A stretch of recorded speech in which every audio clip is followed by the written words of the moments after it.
across East Anglia and the southeast. Not going to last too long into Saturday, but if you are getting away for the bank holiday early in the morning, that's just something to bear in mind. A fresher night, temperatures down into single figures across Scotland and Northern Ireland. On to the details for Saturday, and it's not going to be completely dry.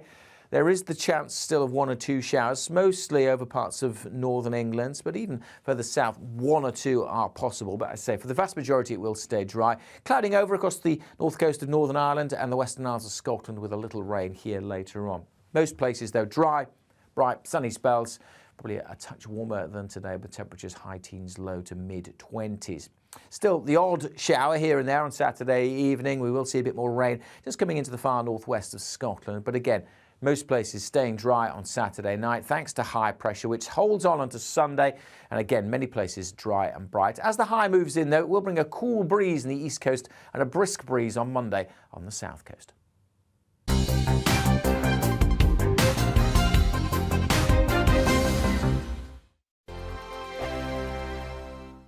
Join my show Farage, 7 p.m. till 8 p.m. Monday through Thursday. And there you will get opinion, analysis, debate, and I'll cover stories that nobody else dares to touch. You've been cancelled. Join the club. Oh, my goodness me. And then for the last 15 minutes, talking pints. We're over a drink. We have a civilised conversation with someone. We very often disagree, but we do it in a grown-up way. Come and join me on Farage.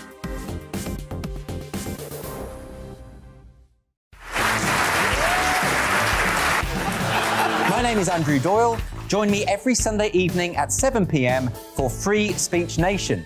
This is a show where we address current affairs and news stories of the week with the help of 2 wonderful comedian panellists. I brought in comics because I want to give it a lighter edge, and also they work for less. See you there.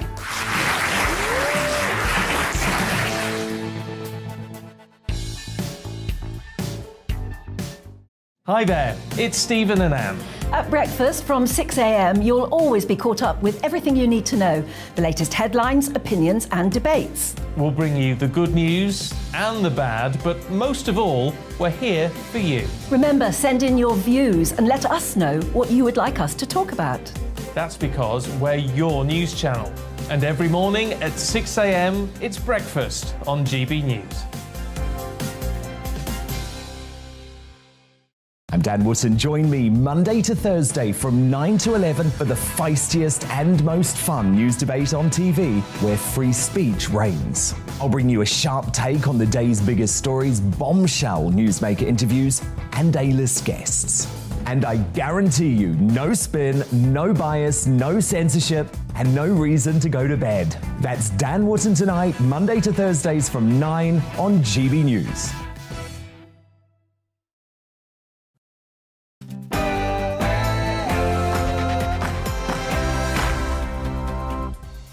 And welcome to a 2-hour On The Money special where we're focused on the UK's cost of living crisis, helping you beat the squeeze.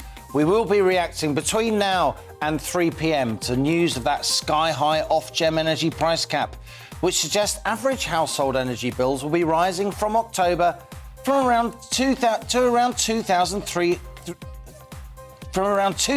£3,500 per year. That's an additional £130 a month. How will households pay those huge bills? What can the government do to help? And will there be any assistance at all for business? We'll discuss all that and more on The Money after the GB News headlines with Rhiannon Jones.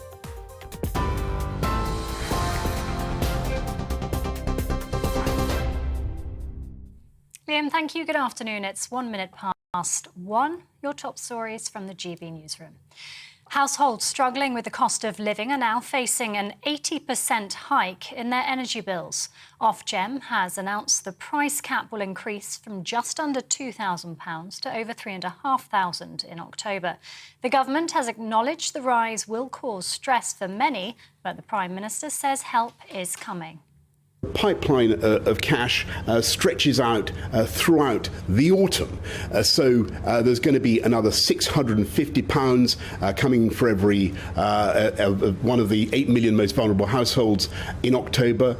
In November, another £300 to help every pensioner, £150 extra for everybody who is entitled to disability benefits, on top of what we're doing with universal credit and the living wage, lifting both of those up. Ofgem says the incoming Prime Minister needs to do more to tackle the impact of price rises. Conservative leadership candidate Rishi Sunak, meanwhile, says he has a plan. I've consistently said that the cost of living is the biggest challenge facing the country. Today's figures illustrate the scale of that challenge. Now, as Chancellor, I announced significant support to help people, but the situation has deteriorated, and as Prime Minister, I would go further. My priority is to support the most vulnerable in our society and pensioners. That's why, on top of cutting VAT off energy bills for everybody, I would provide further direct financial assistance to those groups of people, and I want them to have certainty that that help is coming. Labour leader Sir Keir Starmer says more focus needs to be on the energy companies and what they can do to alleviate the pain. We need to have a freeze on those energy prices. Do not let them go up to those levels, and pay for that in part by a windfall tax on the oil and gas companies on those excess profits. Meanwhile, you've got a government that is missing in action, and I think most people looking in today would say that is unforgivable from the government in the middle of a cost of living crisis. A 36-year-old man has been arrested on suspicion of the murder of Olivia Pratt Corbell in Liverpool. The 9-year-old was shot in her home on Monday night after a gunman chased another man into her home. Liverpool legend Ian Rush and ex-Everton player Ian Snowden left flowers on behalf of the Merseyside football clubs. Police say the suspect, who's from Haynes, was arrested during an operation involving armed officers. A man has been jailed for life with a minimum term of 23 years and 4 months for the murder of Lily Sullivan in Pembroke, West Wales. Lewis Haynes was caught on CCTV with the teenager on the night she was killed just before Christmas last year. The 31-year-old strangled Lily after she rebuffed his advances and left her body in a reservoir. DCI Richard Yelland hopes the sentence will go some way to helping her family and friends rebuild their lives.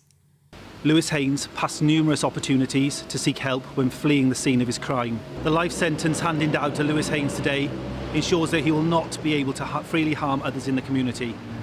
Dyfed-Powys Police and our partnership will continue to work tirelessly to bring to justice those who perpetrate violence against women and girls in all its forms. This sentencing is no consolation for the family and friends of Lily, but I hope this will be a step forward in the slow process of rebuilding their lives. The number of people crossing the English Channel in small boats this year has passed 24,000.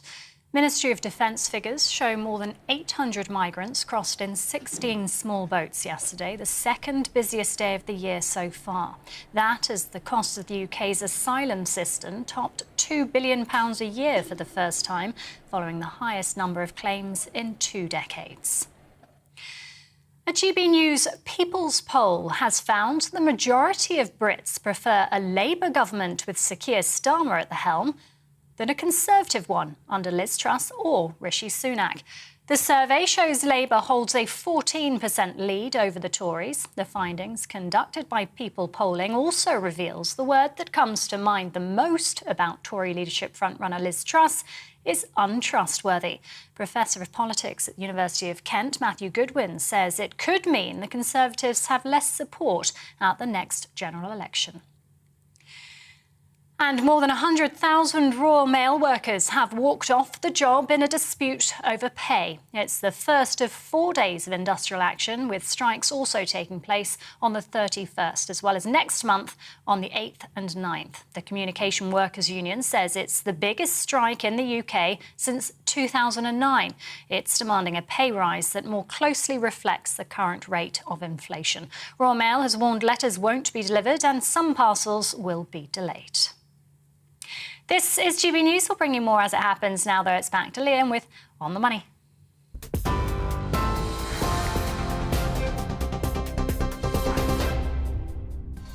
And coming up on the money today, the new Ofgem energy price cap's been announced, taking average energy bills from around £2,000 to £3,500 a year. That's £130 more a month. Millions of households will struggle to pay these prices, so as temperatures drop and the nights draw in, what can and should the government do? Still on energy prices, Scotland's First Minister Nicola Sturgeon is demanding the UK government cancels this energy price cap increase. We'll be crossing over live to Glasgow to see how the people of Scotland are taking the news. Plus, each day on The Money features an in-depth Money Talks interview. Today, we're first talking to Conservative MP John Redwood. With the end of this Tory leadership crisis just 2 weeks away, the MP for Wokingham and former Cabinet Minister is backing Liz Truss, and he's tipped for a return to government. We'll be asking John Redwood's thoughts on this energy crisis. That's later in the show. And as ever, I want your questions, opinions, ideas. What do you think of the issues raised in today's On the Money? How do you feel about paying an extra 130 quid a month for your energy bills? Email gbviews@gbnews.uk or tweet @gbnews. I'll read out some of your messages later in the show, so stay with us because this is GB News. I'm Liam Halligan, and for this 2-hour special, you're on the money.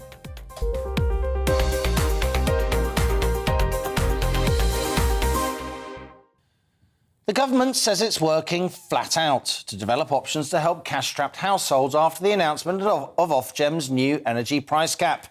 Chancellor Nadhim Zahawi acknowledges that today's news of an 80% rise in average household energy bills will cause what he calls stress and anxiety for many people.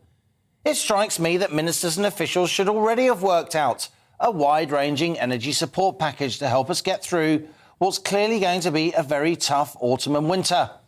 Perhaps if the Tories weren't still in the throes of a 2-month leadership contest, ministers and officials might have been more focused on coming up with measures to coincide with today's shocking price cap announcement.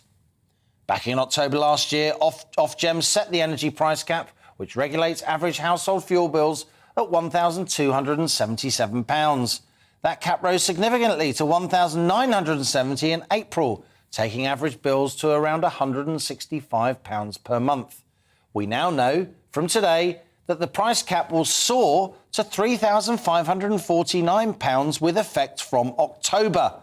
That's around £300 a month, the result of soaring wholesale gas prices, not least due to the war in Ukraine. And if those gas prices keep rising on European markets, industry analysts say Ofgem could soon announce a price cap of £5,400 or even more later this autumn to take effect to January, with the cap possibly reaching £6,000 a year after that. This new price cap, 80% up on April, almost 3 times higher than this time last year, is shocking, but it's not surprising. Anyone following wholesale prices over recent months could have predicted a figure of around £3,500. And many of us did. So why so many that's why so many now view this overextended Tory leadership contest as indulgent, reckless even. Given the anguish and even panic this new price hike will cause, ministers should be ready now to unveil that support package. Even before the outbreak of war in Ukraine, the price of natural gas on European markets was high at around €60 per megawatt hour. But with the Kremlin now seriously restricting gas flows to Western Europe, prices are 5 times higher than in January and 10 times up on this time last year. And that's before temperatures dropped this winter. To be clear, today's announcement means household energy bills will increase some £1,600 a year to around £3,500. That's £130 more per month, taking the average monthly bill to £300. So far, the government's announced a £400 annual rebate on every household energy bill, unless you rent, that is, and pay your landlord directly for energy. On top of that, you'll get an extra £650 a year if you are on certain qualifying benefits, which include pension credit. But for millions of households, support on this scale won't touch the sides. And that's our GB News question today. Britain's energy crisis. What should the government do to help?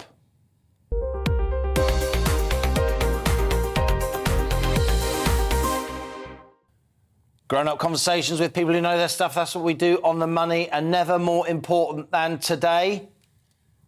Welcome to Adam Scorer. He's CEO of National Energy Action, a charity supporting fuel-poor households. Adam, good to have you with us as ever. Claire Matthews is a mum of two who's taken to stockpiling products given this cost of living crisis. And I know she's not alone. And in the studio, Catherine McBride, fellow at the Centre for Brexit Policy, my economist here in the studio. Great to have you with us, Catherine, as ever. And also returning to On the Money, it's Christina Rabakaiti. She's energy expert and CEO of Papaya, an expert particularly on renewable energies. Christina, always welcome. Adam, if I may, let's go to you first. Shocked but not surprised. That's my view. Is that your view of the announcement of this Ofgem energy price cap? Well, yes, because we knew this was coming. They pretty much projected almost exactly the price rise a few months ago. So, but nonetheless, it is still, the worst day by a country mile that energy consumers in the UK will ever have experienced. And not just because of the confirmation of the £3,500 average bill announcement today, but because of the projection in the middle of winter that it could rise to closer to £5,500. So it just explodes any possibility that energy is affordable to people on moderate, let alone on low incomes. And we haven't yet seen, and you made the comment in your introduction, anything close to a proportionate response or even a recognition of the scale of the challenge that is facing the government. Claire Matthews, you're a mum of two, as I've said. You've been stockpiling products as the cost of living has been rising. Not even you can stockpile electricity, can you, Claire? How worried are you? I'm really worried. That's why I've started stockpiling now, so that hopefully there is some spare cash to go towards the bills. But as it stands, we're not going to be putting our heating on nowhere near what we did last year. What does that mean to you? An extra 130 quid a month, just on energy, just on your gas and electricity bill? It means all the nice things for the kids and that we do as a family have stopped. So there will be, we don't even eat out because we can't afford to. We never have been able to, but we would have the odd takeaway in the movie night, maybe go to the cinema. Literally all that is going to be stopped. As of the winter, it is going to be necessity bills, and that is it. And I've prepared my kids for that as well. It's just depressing times at the moment, and even worse knowing that in April it's going to go up to at least £6,000 as well. It's just, there's no light at the end of the tunnel. And during term time, when you meet other mums and dads at the school gates, is this a big issue? Is this a big thing that you discuss? Does this loom large, not just in your life, but in the life of your neighbours, the community around you? It is at the top of conversations with everybody. Whoever you talk to, it is about the cost of living. It's on everybody's minds and it's affecting everybody. And everyone's worried and stressed about it. Claire Matthews there talking from Colchester in Essex. Stay with us. Christina Rabakaiti, welcome back to On the Money. You are an energy market specialist. Your firm Papaya specialises in trading renewable energy. Just give us a sense of the sort of historic import of these price rises that we're seeing on wholesale energy markets across Europe. 10 times higher than this time last year, as I said. It's pretty astonishing stuff, huh? It is. And I think I've been in the industry for nearly 10 years and we have seen rises in the past. There was a big rise in 2018. But I don't think anybody remembers it because it was nowhere near as bad as it is today and is being properly passed on to the customers. So it's genuinely scary. Look, I'm watching the prices daily. They're not going down, they're increasing. And when we're not even anywhere near winter yet. So it's, there's so much that needs to be done to protect the households. And we're not seeing much at all at the moment. Adam, your organisation is very plugged into government, a very effective lobby group, National Energy Action. I think a lot of people feel concerned that there's been nothing announced so far. The last assistance for households facing these sky-high energy bills was many months ago when energy prices were much lower on wholesale markets. What do you think the government will do? The choice is basically you either try and give money to households to pay for these sky-high energy bills, or you give money to the energy providers so they can give the energy to households at a lower rate. Do you think it will be either or a combination of the two?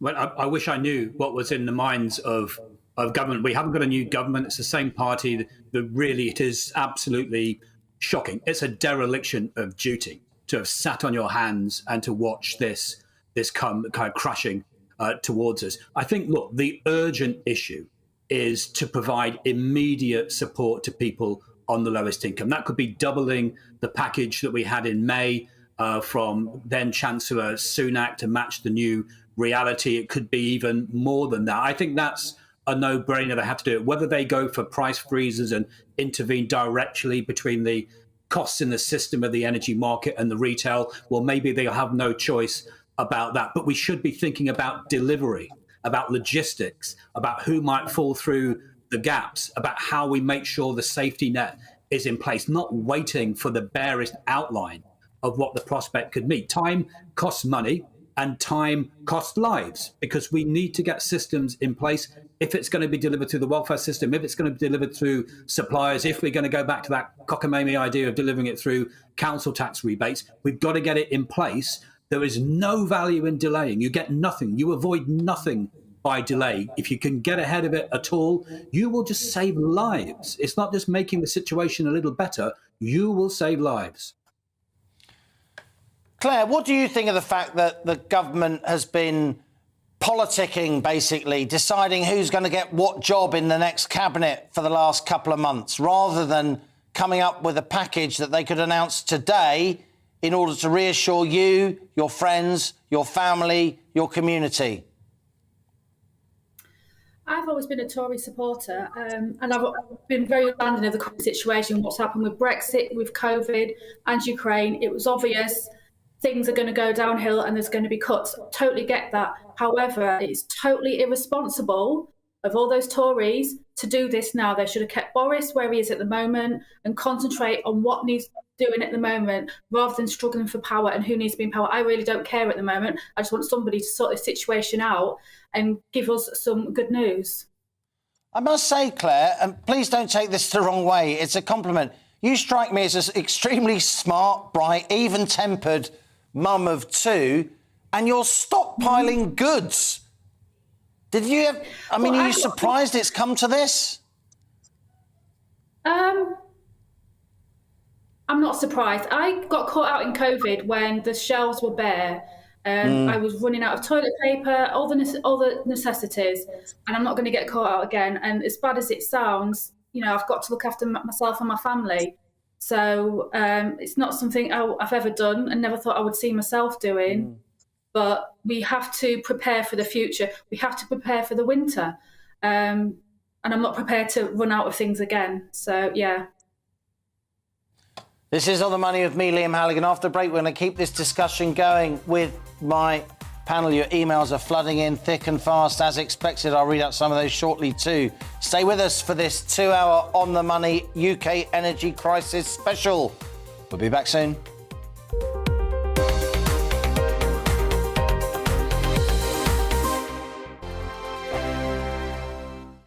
Join my show Farage, 7 p.m. till 8 p.m. Monday through Thursday. And there you will get opinion, analysis, debate, and I'll cover stories that nobody else dares to touch. You've been cancelled. Join the club. Oh, my goodness me. And then for the last 15 minutes, talking pints. We're over a drink. We have a civilised conversation with someone. We very often disagree, but we do it in a grown-up way. Come and join me on Farage.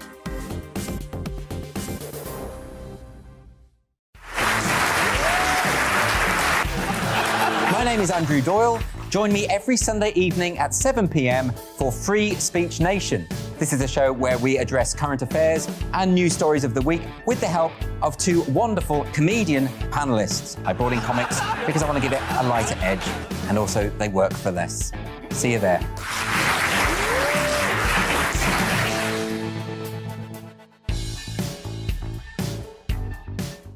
Hi there, it's Stephen and Anne.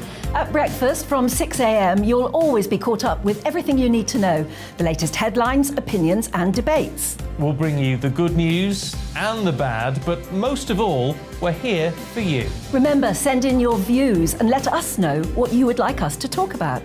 That's because we're your news channel. And every morning at 6 a.m, it's breakfast on GB News. I'm Dan Wootton. Join me Monday to Thursday from 9 to 11 for the feistiest and most fun news debate on TV, where free speech reigns. I'll bring you a sharp take on the day's biggest stories, bombshell newsmaker interviews, and A-list guests. And I guarantee you, no spin, no bias, no censorship, and no reason to go to bed. That's Dan Wootton Tonight, Monday to Thursdays from 9 on GB News.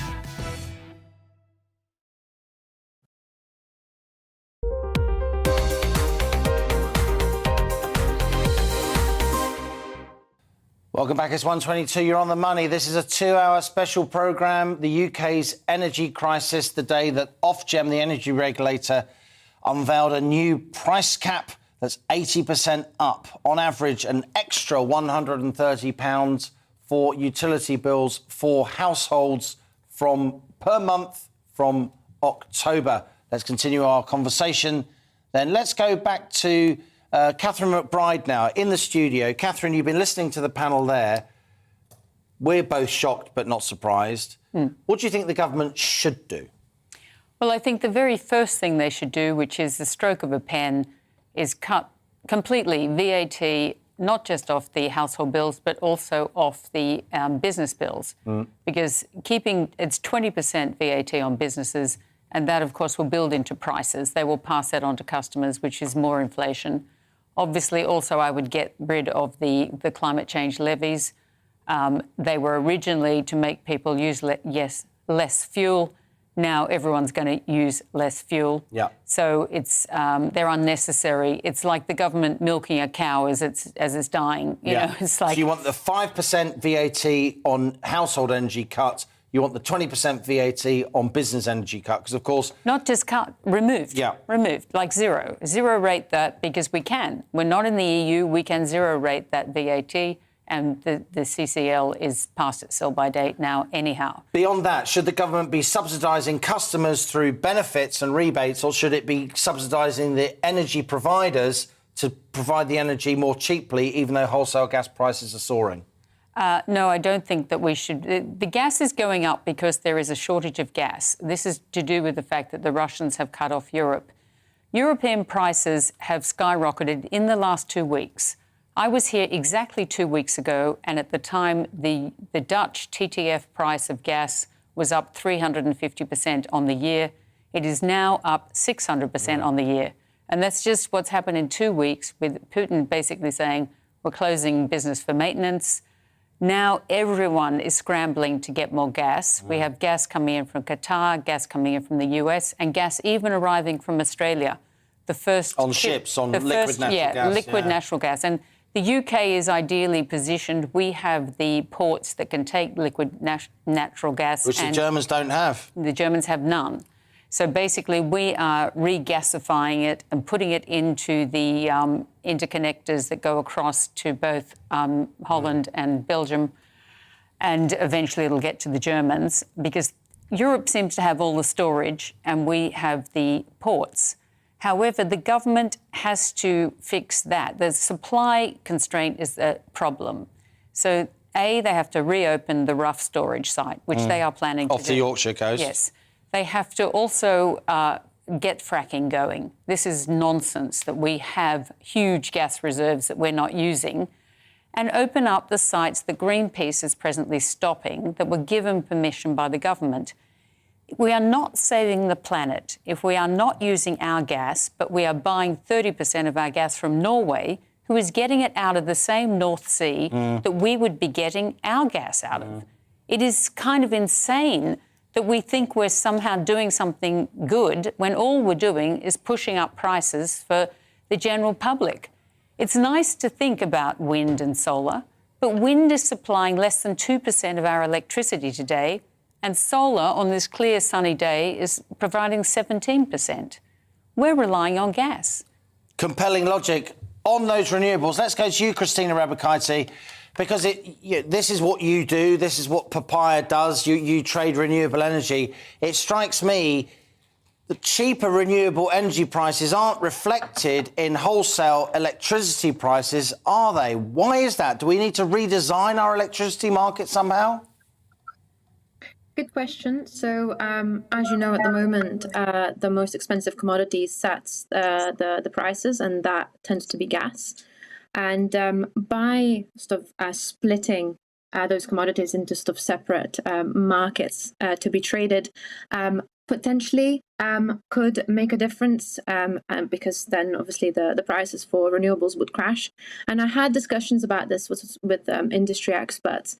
There are so many ways how renewables would be able to, hold off selling in that market and be able to do some, just smart trading tricks to get the prices, because as you can imagine, the wind and solar would be traded first, which means that there's always going to be shortage. So if you can imagine when the solar and wind cannot cover the entire demand, if they're traded as a first commodity, which means that they can charge whatever they want and it has to be paid because there's always going to look like there's more demand than there is supply. So there's so many sort of things that can be done to then match the price to gas anyway. So I don't know if it's going to work, to be honest. So that we just must come up with different solutions. And I think, what good news with like CFD auctions, 90 new wind projects and geothermal projects will be built. And they have, better rates for generation outside, onshore wind is delivering around 40%. Offshore is about 60. It is pretty reliable, but not 100% reliable that we can, run the whole system on it. So we just need to make sure, and I agree with what was said previously, we have to get all the other technologies working for us. We have to get more gas. It's there. Why not? There's carbon capture technology there. That we can do it smarter this time. Nuclear. Sadly, we have no way of decommissioning it safely at the moment. But, by the time we built it and it's sort of come to an end, we might have technology to do it. So everything has to be put in place, not just for net zero, but also for security.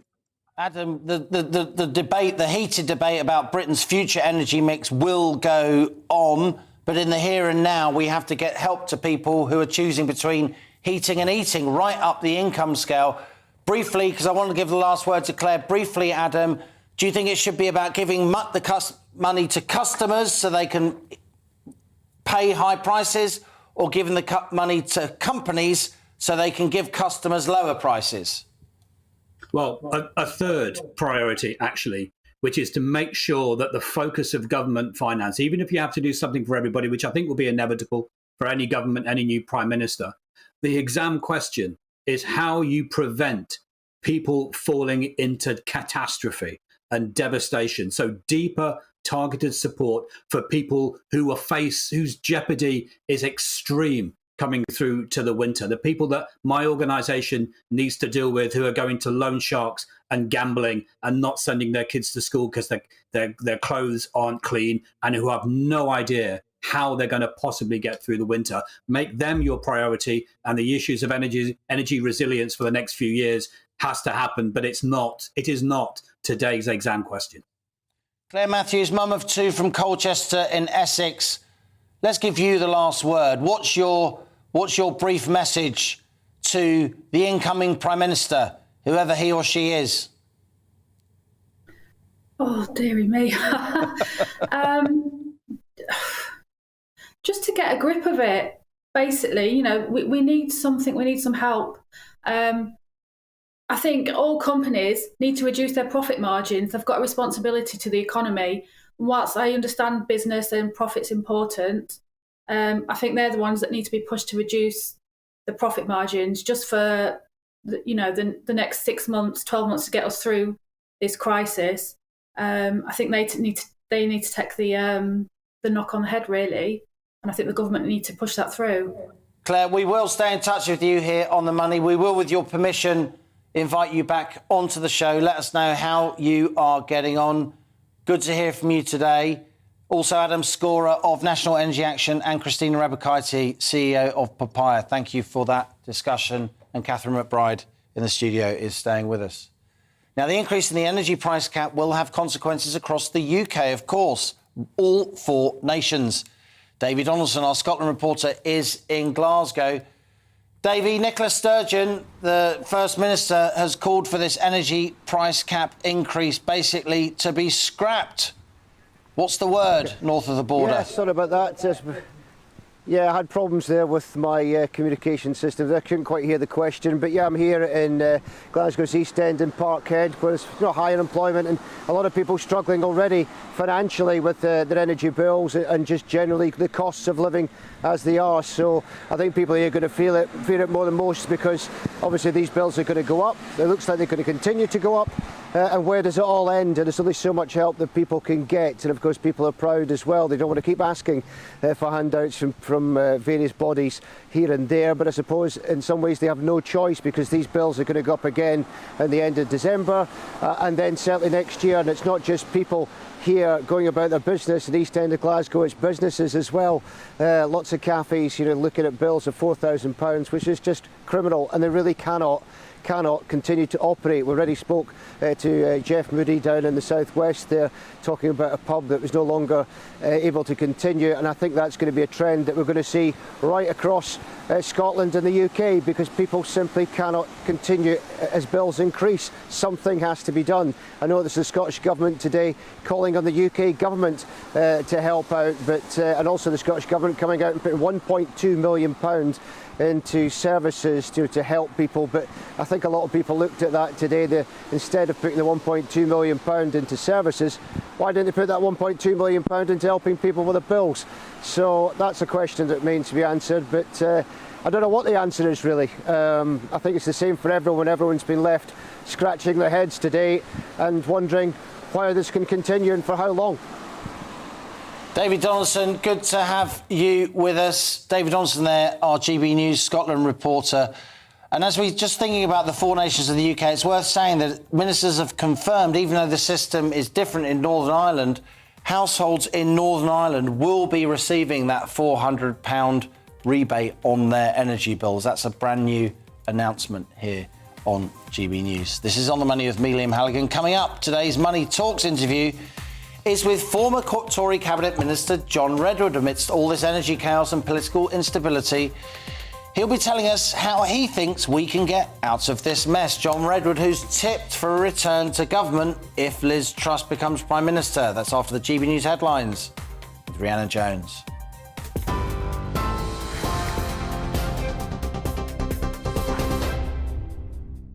It's 1:34, your top stories from the GB Newsroom. As we've been hearing, energy bills will rise by more than 80% from October, with Ofgem announcing the price cap will increase from just under £2,000 to over £3,500. Prime Minister Boris Johnson says the government has a plan to help struggling households over the coming months. The pipeline of cash stretches out throughout the autumn. So there's going to be another £650 coming for every one of the 8 million most vulnerable households in October. In November, another £300 to help every pensioner, £150 extra for everybody who is entitled to disability benefits, on top of what we're doing with universal credit and the living wage, lifting both of those up.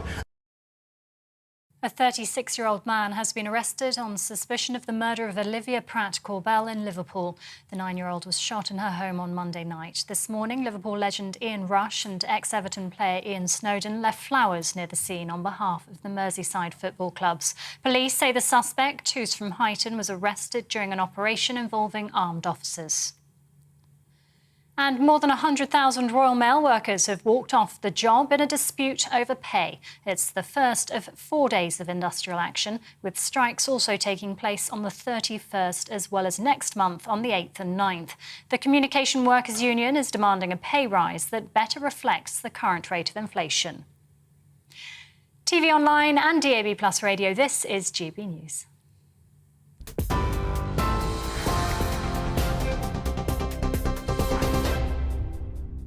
Direct Bullion sponsors the Finance Report on GB News for gold and silver investment. Here's a quick snapshot of today's markets. The pound will buy $1.183 and €1.182. The price of gold currently stands at £1,476.53 per ounce. Direct Bullion sponsors the Finance Report on GB News for real-time investment. Join my show Farage, 7 p.m. till 8 p.m. Monday through Thursday. And there you will get opinion, analysis, debate, and I'll cover stories that nobody else dares to touch. You've been cancelled. Join the club. Oh, my goodness me. And then for the last 15 minutes, talking pints. We're over a drink. We have a civilised conversation with someone. We very often disagree, but we do it in a grown-up way. Come and join me on Farage.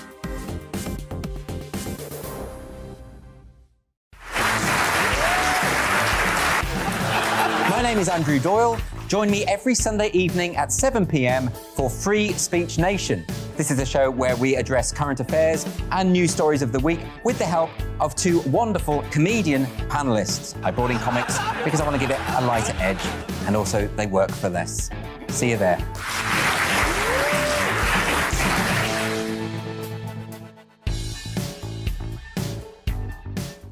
Hi there, it's Stephen and Anne.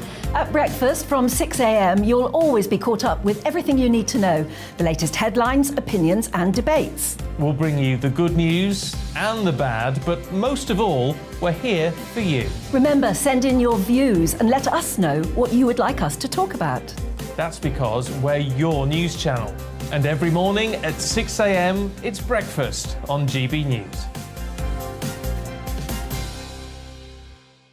I'm Dan Wootton. Join me Monday to Thursday from 9 to 11 for the feistiest and most fun news debate on TV, where free speech reigns. I'll bring you a sharp take on the day's biggest stories, bombshell newsmaker interviews, and A-list guests. And I guarantee you, no spin, no bias, no censorship, and no reason to go to bed. That's Dan Wootton Tonight, Monday to Thursdays from 9 on GB News.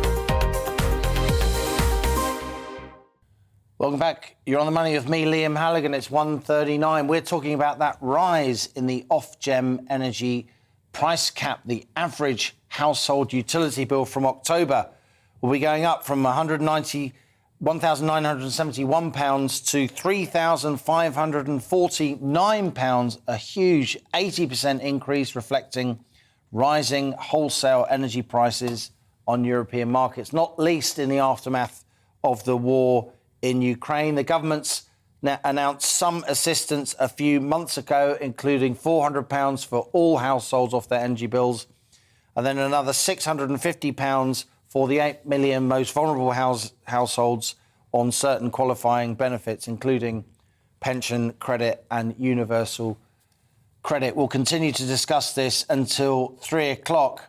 But for now, also, there's widespread concern that many firms across the UK's hospitality industry, which contributes mightily to the UK economy, employing 1 in 10 of the workforce, are now on the brink of collapse. With price rises in food, inflation, and, of course, soaring energy bills, many of our much-loved restaurants, cafes and pubs, in particular, are facing closure. Hundreds of locals have already shut their doors over recent years, off the back of lockdown and then the spiralling bills. And given the millions employed across hospitality and the importance of the sector, not just to our economy, but our broader well-being, isn't it time that something was done? I'm joined now by Darab Rezai. He's chairman at Liverpool Licensing Association. He's written an open letter to the government calling on for more support for the hospitality industry. Darab Rezai, great to have you with us, joining us from the northeast there, from Hartlepool. Now, of course, as everyone who watches and listens on The Money for weeks knows, there is no energy price cap for business. So the small businesses that you represent, that you're involved in your local community, you are fully exposed, aren't you, to this spiralling rise in wholesale gas prices, I'm sure some of the pubs in your locality are experiencing fuel bill increases of 3, 4, even 5-fold. Thank you so much for inviting me, Liam. The first thing I would like to know, why a businessman like myself can write a letter to the boroughs, to leaders of every party, and asking for help and support on 10th of August, and nobody else had done anything about it. They just started talking about it. That's not good enough. I have been in hospitality for 45 years. I have never, ever seen it so bad. I have been through the miners' strike. I have been through 2 credit crunch, and we have also got through COVID. And what has happened is, sadly, after the COVID, we have had the price increase, we have had the fuel increase, and now we have got the energy increase in a year by 300%. This is going to cripple the hospitality. And sadly, there's a lot of us who won't be there. We are employing a lot of people, and these people, once they've lost their job, they won't be able to get any job back. It's really frightening, and we are begging everybody to do something about it. The government needs to do something about it. It's talking about it even is not enough. We need 2 actions as soon as possible.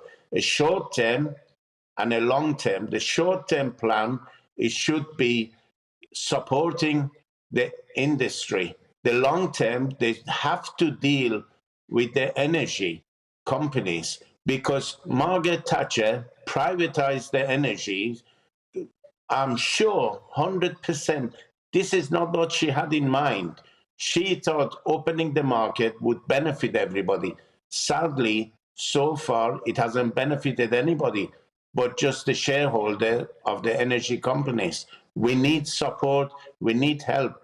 On the 2019, £60 billion was given to the Chancellor from hospitality. And we cannot ignore that. We are employing 10% of the working population. In a town such as Hartlepool, they would never ever have a chance to work again. We need to do something.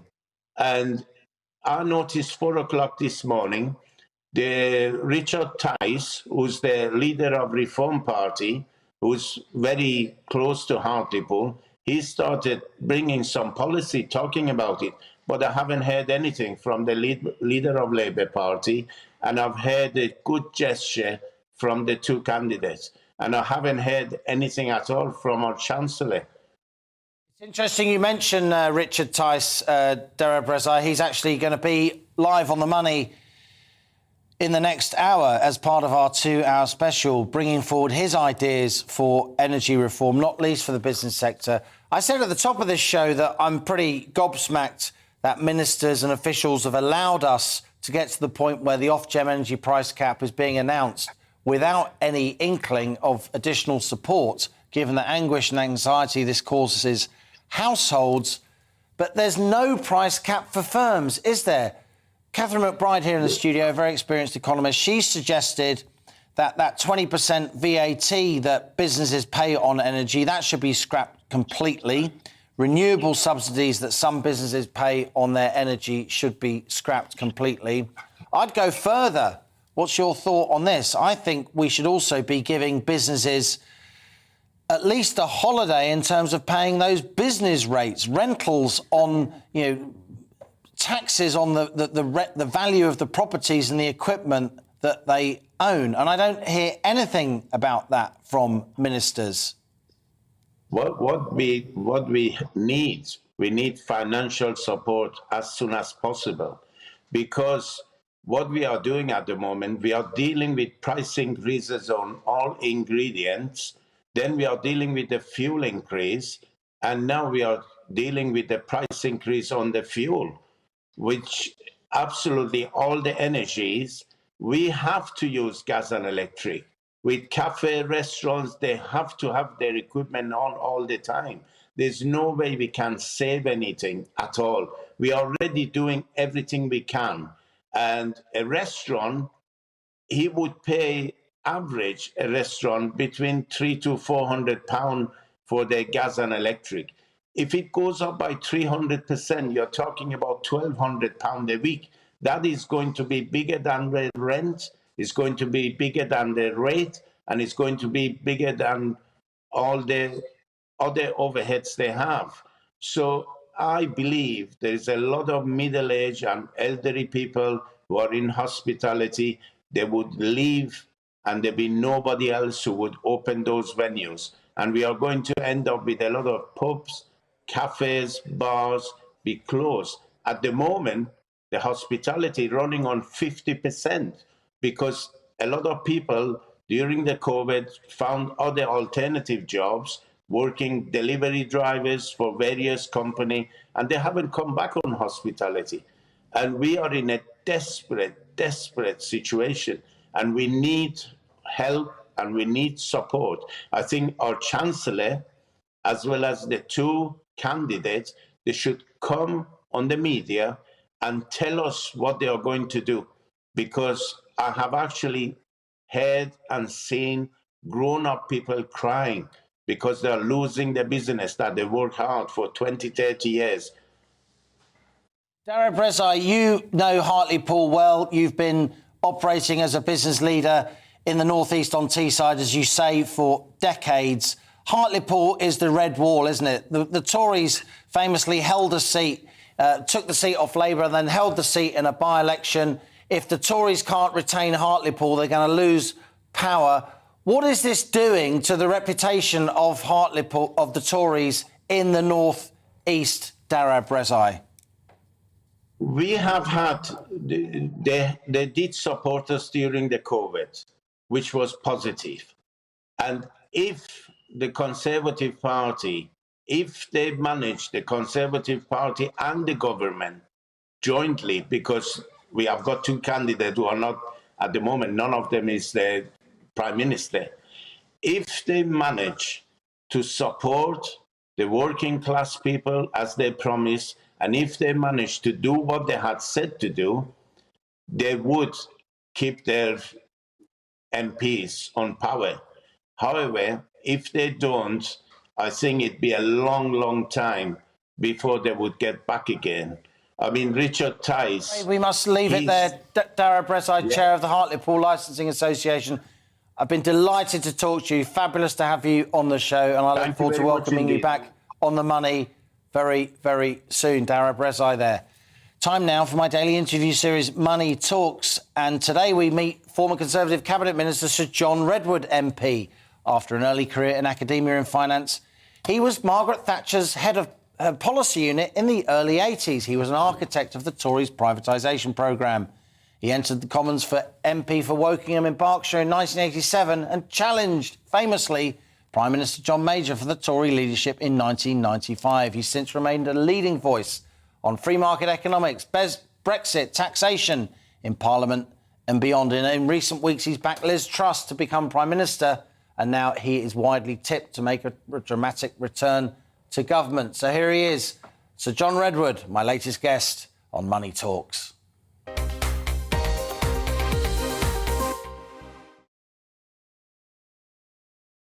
Sir John, great to have you back with me here on The Money. We recently did a Money Talks together, didn't we, back in May? But given what's happening, we thought we would get you back on the show. I'm shocked but not surprised by this Ofgem energy price cap. Your party's taking a lot of stick today for having not announced anything to coincide with this price cap. I'm sure there are good reasons why. What would you do, John Redwood, if you were now in the Treasury to try and reassure worried households? Well, I'm not in the Treasury and there have been no decisions made about who is going to be in the government. I think Liz Truss should win. The opinion polls are likely to be reasonably accurate, but we need to wait and see who the new Prime Minister is. But it's very clear that both the leadership candidates are saying, were they to be Prime Minister, they wish to have a second package. And it's not right to say the government has done nothing. The government put forward a big package in advance of this immediate increase coming in October.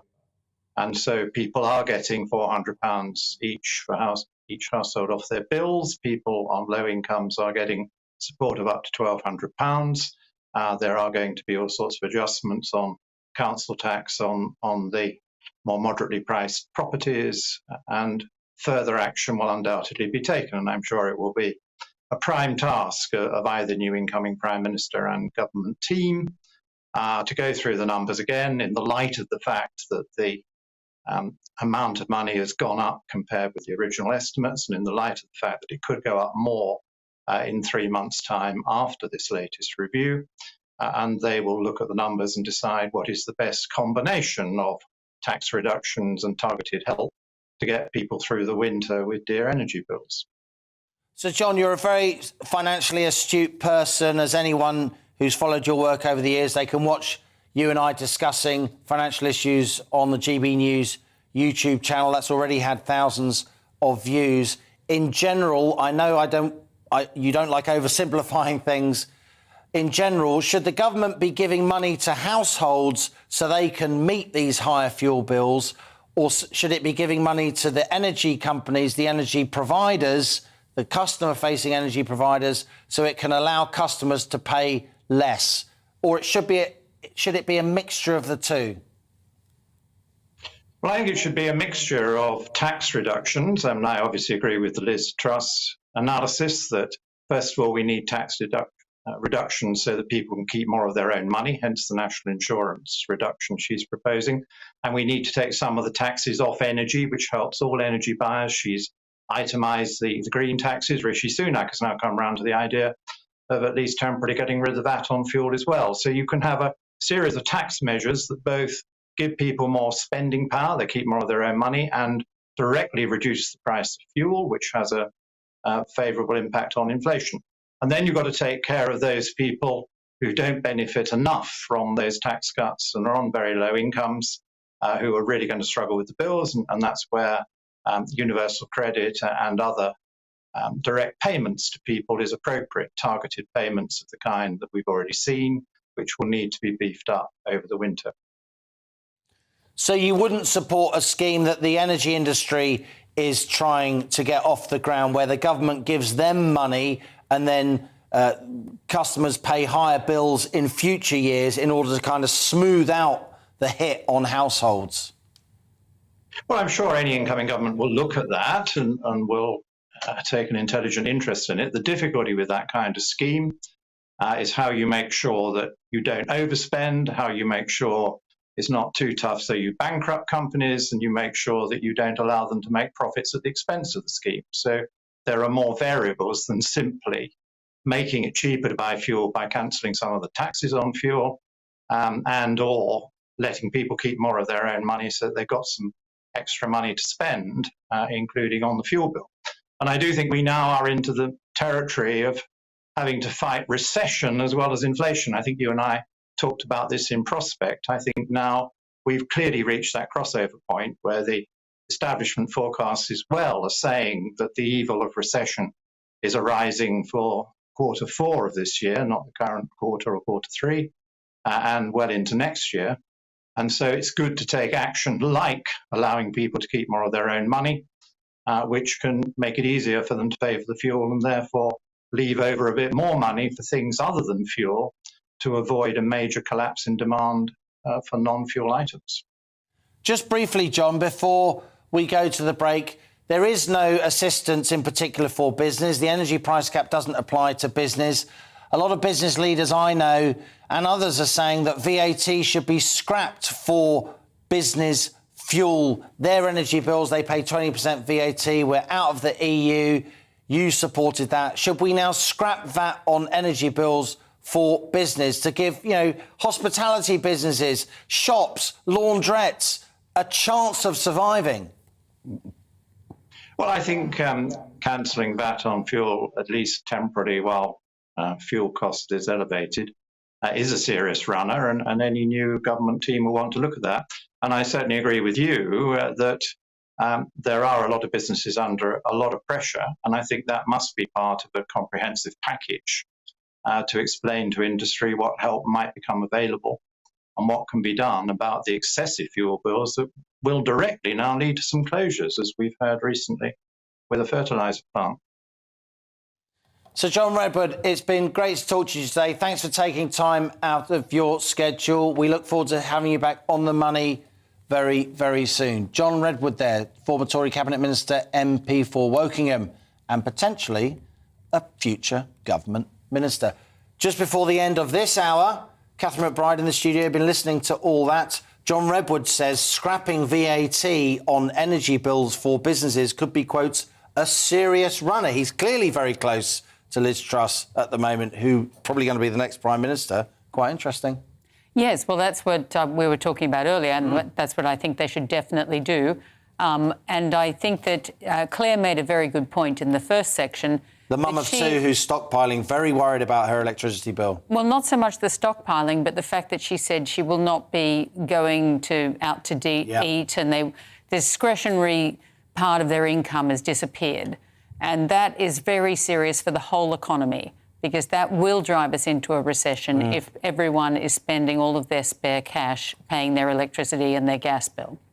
So that I think that is something the government should be aware of and do whatever they can to get themselves off the back of the people by getting rid of the VAT and getting rid of the CCL, the Climate Change Levy. We have to leave it there for this hour. Catherine McBride of the Centre for Brexit Policy, great to have you with us as ever. This is the end of this hour, but don't go far because it's a 2-hour On the Money special. We'll be rolling over the top of the hour, covering the latest on the energy price cap, talking to experts, businesses and GB News viewers and listeners. This is GB News. I'm Liam Halligan, and for now, that was On the Money.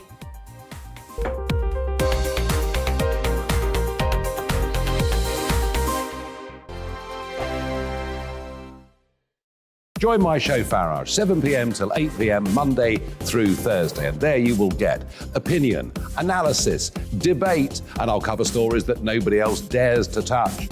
You've been cancelled. Join the club.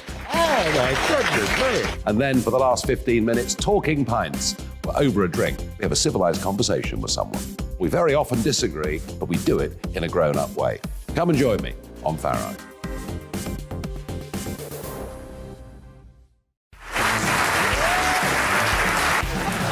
My name is Andrew Doyle. Join me every Sunday evening at 7 p.m. for Free Speech Nation.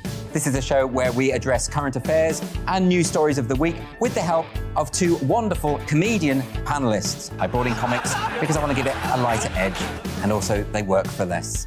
See you there.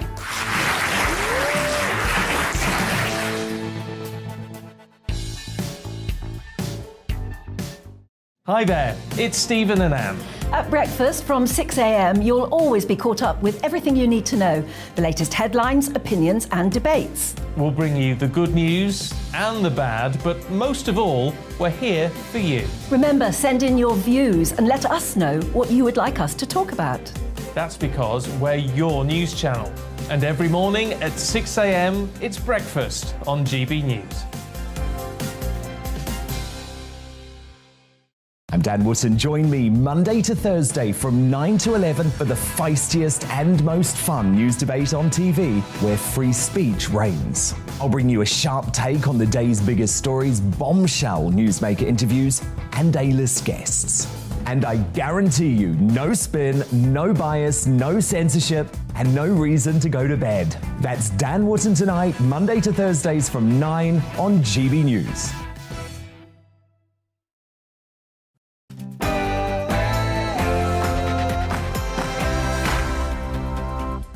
And welcome back to On the Money, where we're focused on the UK's cost of living crisis, helping you beat the squeeze. I'm Liam Halligan. This is hour 2 of our On the Money special, examining the new sky-high Ofgem energy price cap and what it means for you. In this hour, we drill further into the details, hear from struggling publicans and explore more what the government could and should do. So stay with us for On the Money after the GB News headlines with Rhiannon Jones.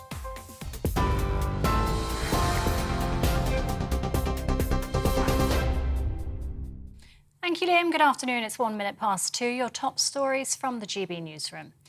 Households struggling with the cost of living are now facing an 80% hike in their energy bills. Ofgem has announced the price cap will increase from just under £2,000 to over £3,500 in October. The government has acknowledged the rise will cause stress for many, but Prime Minister Boris Johnson says help is coming. Pipeline of cash stretches out throughout the autumn.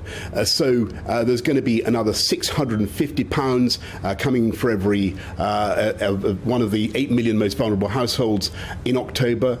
In November, another £300 to help every pensioner, £150 extra for everybody who is entitled to disability benefits, on top of what we're doing with universal credit and the living wage, lifting both of those up. Ofgem says the incoming Prime Minister needs to do more to tackle the impact of price rises. Conservative leadership candidate Rishi Sunak says he has a plan. I've consistently said that the cost of living is the biggest challenge facing the country. Today's figures illustrate the scale of that challenge. Now, as Chancellor, I announced significant support to help people, but the situation has deteriorated, and as Prime Minister, I would go further. My priority is to support the most vulnerable in our society and pensioners. That's why, on top of cutting VAT off energy bills for everybody, I would provide further direct financial assistance to those groups of people, and I want them to have certainty that that help is coming. Labour leader Sir Keir Starmer says more focus needs to be on the energy companies and what they can do to alleviate the pain. We need to have a freeze on those energy prices. Do not let them go up to those levels, and pay for that in part by a windfall tax on the oil and gas companies on those excess profits. Meanwhile, you've got a government that is missing in action, and I think most people looking in today would say that is unforgivable from the government in the middle of a cost of living crisis. £500,000 in support has been announced for Liverpool following the shooting of Olivia Pratt Corbell. A 36-year-old man has been arrested on suspicion of murdering the 9-year-old who was shot in her home on Monday night. Earlier, Liverpool legend Ian Rush and ex-Everton player Ian Snowdon left flowers on behalf of the Merseyside football clubs. Home Secretary Priti Patel says a package of measures will help both the community and police. Today I am announcing additional support for the local community, and I've been speaking to the Mayor of Liverpool about this since Tuesday, and it's very specific in terms of community support that will cover a lot of the trauma support for local families, for local residents. I'm bringing forward £350,000, and that's on top of £10 million that's already coming to Merseyside. We call it GRIP funding, but it's funding that's targeted to deal with serious violence reduction. So that's getting weapons off the streets. A man has been jailed for life with a minimum term of 23 years and 4 months for the murder of Lily Sullivan in Pembroke in West Wales. Lewis Haynes was caught on CCTV with the teenager on the night she was killed just before Christmas last year. The 31-year-old strangled Lily after she rebuffed his advances and left her body in a reservoir. DCI Richard Yelland hopes the sentence will go some way in helping her friends and family rebuild their lives. Lewis Haynes passed numerous opportunities to seek help when fleeing the scene of his crime. The life sentence handed down to Lewis Haynes today ensures that he will not be able to freely harm others in the community. Dyfed-Powys Police and our partnership will continue to work tirelessly to bring to justice those who perpetrate violence against women and girls in all its forms. This sentencing is no consolation for the family and friends of Lily, but I hope this will be a step forward in the slow process of rebuilding their lives. The number of people crossing the English Channel in small boats this year has passed 24,000. Ministry of Defence figures show more than 800 migrants crossed in 16 small boats yesterday, the second busiest day of the year so far. That as the cost of the UK's asylum system topped £2 billion a year for the first time, following the highest number of claims in 2 decades. And more than 100,000 Royal Mail workers have walked off the job in a dispute over pay. It's the first of 4 days of industrial action, with strikes also taking place on the 31st as well as next month on the 8th and 9th. The Communication Workers Union says it's the biggest strike in the UK since 2009. It's demanding a pay rise that more closely reflects the current rate of inflation. Royal Mail has warned letters won't be delivered and some parcels will be delayed. This is GB News. We'll bring you more as that happens now, though. It's back to Liam with On the Money.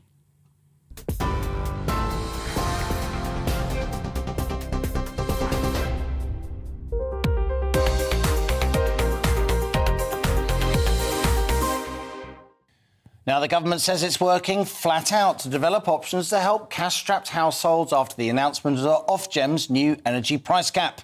Chancellor Nadhim Zahawi acknowledges that today's news of an 80% rise in the average household energy bill will cause stress and anxiety for many people.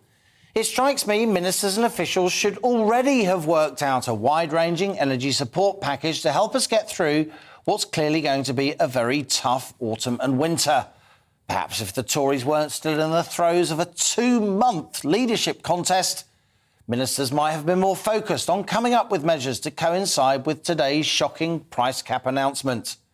Back in October last year, Ofgem set the energy price cap, which regulates household fuel bills, at £1,277.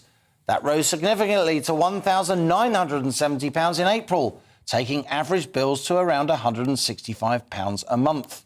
We now know with today's announcement the price cap will soar to £3,549 from October, around £300 a month, the result of soaring wholesale gas prices, not least due to the war in Ukraine. And if those gas prices keep rising on European markets, industry analysts say Ofgem could unveil a price cap of £5,400 or even more later this autumn to take effect from January, and possibly over £6,000 a year after that. This new price cap, 80% up on April, almost 3 times higher than this time last year, is shocking, but not surprising. Anyone following wholesale prices over recent months could have predicted a figure of around £3,500, and many of us did. That's why so many now view this overextended Tory leadership contest as indulgent, reckless even. Given the anguish and even panic this new price hike will cause, ministers and officials should now be ready to unveil a support package. Even before the outbreak of war in Ukraine in February, the price of natural gas on European markets was high, at around €60 per megawatt hour. But with the Kremlin now seriously restricting gas flows to Western Europe, prices are 5 times higher than in January and 10 times up on a year ago. And that's before temperatures drop and the nights draw in across Western Europe. To be clear, today's announcement means household energy bills will increase some £1,600 a year to around £3,500. And that's on average £130 more a month, taking the average monthly bill to £300. So far, the government's announced a £400 annual rebate on every household bill, unless you rent, that is, and you pay your landlord directly for energy. And on top of that, you'll get an additional £650 if you're on certain qualifying benefits. But for millions of households, support on this scale will barely touch the sides. And that's our GB News question today. Britain's energy crisis. What should the government do to help?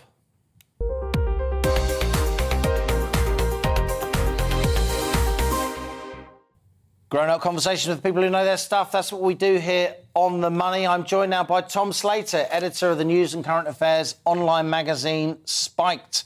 Catherine Porter, she's an energy consultant at What Logic. And another Tom Bradley, he's head of energy and green growth at Cavendish Advocacy. Great to have you with us. Let's turn to you first, Catherine Porter. Were you shocked but not surprised? I mean, all of us who've been watching closely, particularly you in the energy industry, we knew this sky-high energy price cap was coming, right? That's right. I mean, the wholesale prices that are used in the calculation were already known a couple of weeks ago, so analysts had a reasonably good idea of where this cap was going to come out. Catherine, what do you think the government should do? I was just discussing there with John Redwood in the last hour. Of course, former Cabinet Minister tipped to come back into government, possibly in the Treasury. I said to him, John Redwood, how about we scrap VAT on fuel bills for businesses? VAT is 20% on fuel. A lot of businesses, they don't get any help from this energy price cap, could easily go bust this autumn. What do you think of that as for an idea? Well, I think it's one measure the government could take. I'd like to see VAT relief, certainly in the domestic sector. I'd also like to see green levies moved out of bills and into taxation. But that's not enough.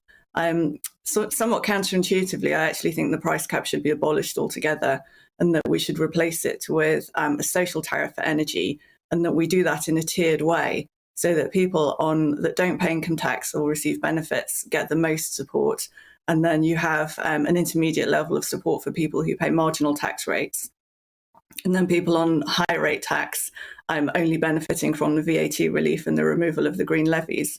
And that would then provide households with relatively crude but still helpful means of targeted support. I don't think there's very much time between now and October to start coming up with really sophisticated measures. I agree with you completely, Catherine. I think time is very much of the essence. Tom Bradley here in the studio. You're head of energy and green growth at Cavendish Advocacy. You've got a lot of people now saying that these renewable subsidies should be scrapped. 6 months ago, at flashy dinner parties, they'd have been shouted down, wouldn't they? The political animus is changing here. We need to suspend these green levies. Even in Germany, they've done that, and the Greens are in power. They're part of a coalition government. Why aren't we doing it here? I think going back to what Catherine was saying, Liam, it's short-term versus long-term, and actually our energy market has changed fundamentally. And if we're to get out of it, renewables will have a really important part to play in that. But the pressures that we're facing here and now, and our polling that we commissioned this week said 9 out of 10 people before today's announcement thought we were in an energy crisis already. That points to immediate measures that we need to do. And actually, all of those small bits, whether it's VAT, whether it's those green levies, that will all make a difference in the immediate term. We're mostly focused here on GB News on households. GB News viewers and listeners, of course, will be really concerned. In this particular show on the money, we obviously look at businesses too. I think the political media class has completely dropped the ball. I mean, so many people don't even get the fact that there's no help at all for businesses. We're not talking about, multinational companies that can hedge their energy and have got trading desks and can buy forward. We're talking about shopkeepers, retailers, people running pubs and laundrettes who will be completely wiped out when their energy bill goes up 2, 3, 4-fold this autumn. And I think you were already seeing this even before the energy price crisis, as the move to sort of decarbonisation and net zero. Actually, a lot of the narrative focused on those domestic customers, but industry and business were sort of front line for that electrification, for that decarbonisation, and they do need help in order to get there, definitely. Tom Slater, let's turn to you. Politically, it does strike me that the Conservatives have really missed a trick here by having a leadership contest that's pretty much 8 weeks long by the time the Prime Minister is appointed, given that Boris Johnson resigned in early July. That's 2 months, some of the most important 2 months in British politics during our lifetimes, and we've had no leader. Is it any wonder that a People's Poll Commission for GB News today shows that Keir Starmer would win by a mile? I think that's inevitable, given, as you said, a kind of vacuum of leadership that this very long leadership contest has left. And any justification that used to exist for it, we need a longer time to really have a more ingrained debate. Test the new person coming in. And... Exactly. And what have we had? Like a lot of mudslinging and blue on blue and, to be honest, not much detail. Even that being said, though, they could have come together and agreed something, some sort of baseline, tried to retake some of the narrative and say, we're here, we might have different policies, but this is something that we can all agree on. They haven't even done that. And I think they're reaping what they sow now in relation to that in the polls. And it's not as if ministers aren't there. Nadhim Zahawi's a pretty competent bloke. He was a successful vaccines minister, education minister. He's a very numerate person. Yet it's been almost impossible for him, hasn't it, to do anything because the government's been on ice. No, completely. And also because of the nature of the leadership contest, only talking to those roughly 160,000 Tory members, the kinds of support packages that we know are going to have to come down the track are the things that won't really go down particularly well, or they don't want to hear about necessarily right now. And so you have this silence. You have help is on the way, but no detail. But when people are looking at their energy bills in winter like a kind of oncoming train, it's not going to reassure them, is it? Let's go back to Catherine Porter of What Logic. Catherine, it strikes me there are choices here. We talked about them in the last hour. You can either, give money to households to try and pay sky-high energy prices, or you can give money to energy providers, so when they buy wholesale energy at sky-high prices, they can give the energy to consumers at slightly lower prices, or some kind of combination of the two. You mentioned a social tariff, which applies in some other countries.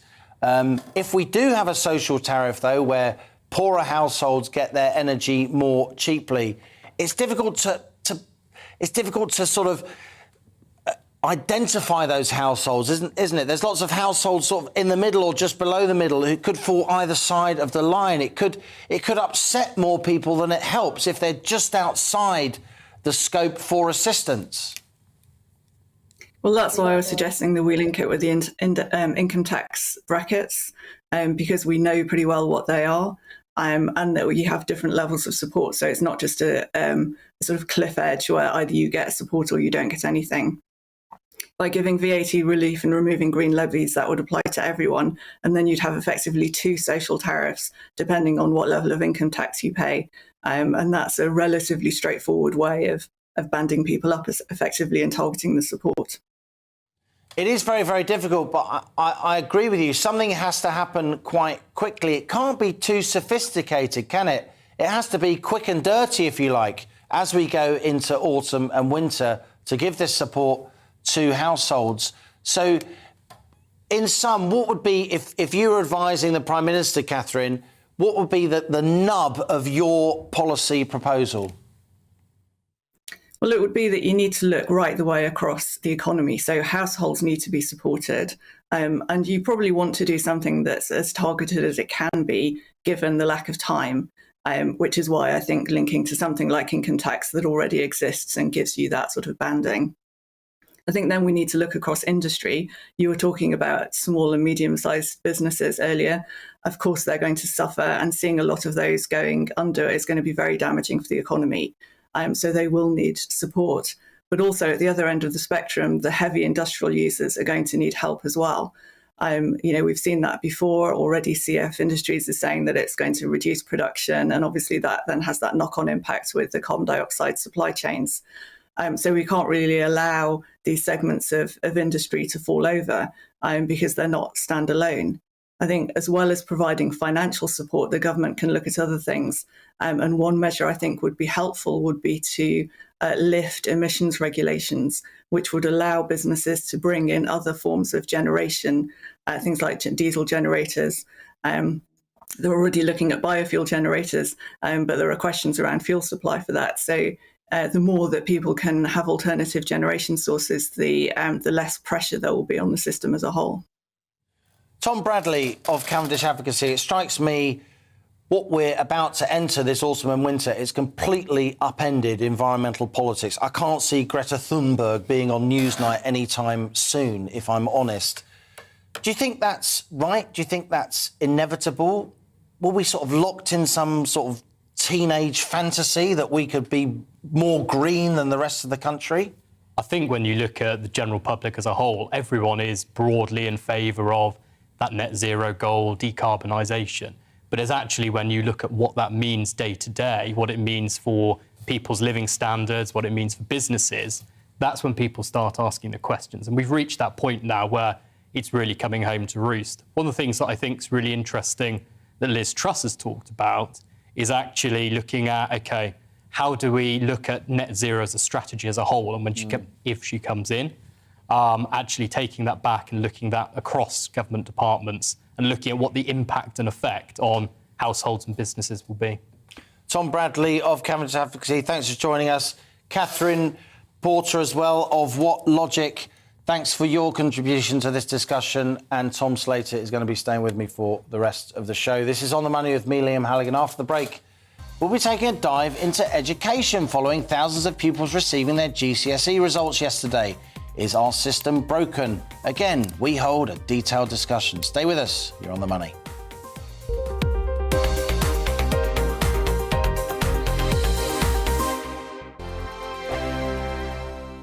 Join my show Farage, 7 p.m. till 8 p.m. Monday through Thursday. And there you will get opinion, analysis, debate, and I'll cover stories that nobody else dares to touch. You've been cancelled. Join the club. Oh my goodness me. And then for the last 15 minutes, talking pints. We're over a drink. We have a civilised conversation with someone. We very often disagree, but we do it in a grown-up way. Come and join me on Farage.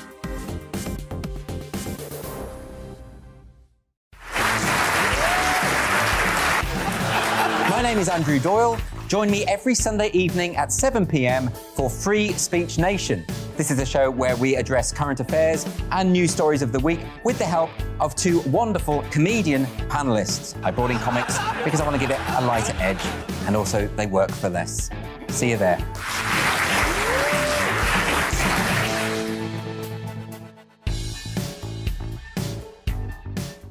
Hi there, it's Stephen and Anne. At breakfast from 6 a.m, you'll always be caught up with everything you need to know, the latest headlines, opinions and debates. We'll bring you the good news and the bad, but most of all, we're here for you. Remember, send in your views and let us know what you would like us to talk about. That's because we're your news channel. And every morning at 6 a.m, it's breakfast on GB News. I'm Dan Wootton. Join me Monday to Thursday from 9 to 11 for the feistiest and most fun news debate on TV, where free speech reigns. I'll bring you a sharp take on the day's biggest stories, bombshell newsmaker interviews, and A-list guests. And I guarantee you, no spin, no bias, no censorship, and no reason to go to bed. That's Dan Wootton Tonight, Monday to Thursdays from 9 on GB News.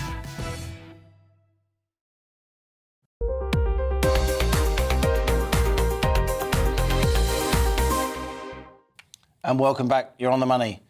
Now, we're rightly focused on that Ofgem energy price cap decision today. Let's just spend a few minutes returning to those GCSE results published yesterday. Hundreds of thousands of teenagers across Britain got their results after 2 years of disrupted schooling due to the pandemic. And this year's GCSE cohort, of course, were the first candidates to sit physical exams since 2019. But amid the many celebrations and commiserations, there was a sobering warning from the head of the Association of Colleges, who said pupils whose education has been blighted by school closures could be at risk of dropping out of sixth form courses, that important pathway to university and other vocational courses and apprenticeships, because of poor English and maths skills. Well, I'm joined now by Tom Richard, who's director of EDSK Education think tank and a former government advisor on education, and Tom Slater of Spike magazine is still with us. Tom Richmond, let's ask you first the kind of damage that you think lockdown did to kids' education. My son Ned just sat his GCSEs after 2 years of lockdown. It was tough for him. I'm sure it was much, much tougher for less privileged kids. You think this will now go on into the sixth form, with kids not being able to meet the more rigorous challenges of sixth form study because of lockdown? Yeah, I think that's undoubtedly the case. So we've got data to back that up now. So alongside the national GCSE results that came out yesterday, the government also released some data along with the exam regulator Ofqual, which showed that actually we have seen a genuine dip in pupils' English and math skills over the past 2 years during the pandemic. And not only that, but the pupils who sat their GCSEs and A-levels this summer, because like you're saying, they're the first pupils to have sat those exams for a few years, they haven't really had a chance to practice these very high stakes exams, which mean so much potentially to their futures. So we've kind of got a double combination here of students not necessarily having the teaching that they really wanted. And of course, schools and colleges were desperately unlucky with just not being able to deliver that to the standard they wanted. But now we've got a situation these students will be progressing, not just onto college, but think about the students going on to university as well. If we know that students' English and math skills have suffered recently, what about all the other subjects? They might even be going on to study for 3 years at university. It's a cumulative problem, and that's why lots of policy experts and academics are very worried about this. And on top of this, of course, Tom Richmond, we've also got those thousands of so-called ghost children, kids who obviously stopped going to school during lockdown because their parents were told not to send them to school, and they haven't yet returned to school.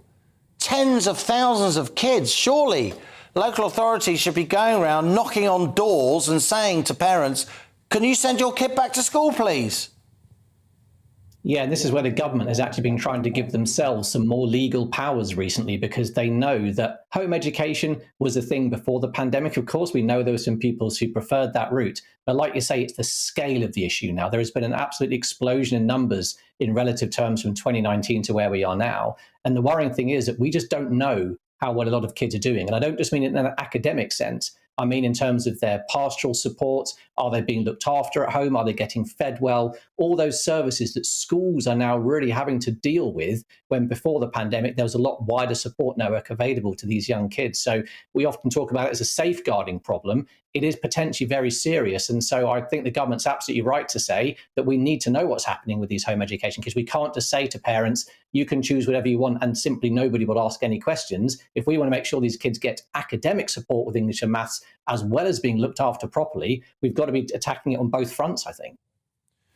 Tom Richmond, it strikes me that back in the spring of 2020, when lockdown first happened, as soon as the teaching union said, we're not going to send teachers to school, we're scared that they're going to catch COVID from the kids, the government didn't have much choice when it came to closing down schools. You've worked in government, you're a very well-connected chap. Do you think it's possible now that there could be a repeat of lockdown if there's another pandemic, or do you think the damage is so great now, it's acknowledged to be so huge, that we'll never shut down schools again? I mean, you're absolutely right that we know the damage has been huge now. We know that we need to keep all pupils of all ages in school, and indeed at universities and colleges, as much as we possibly can.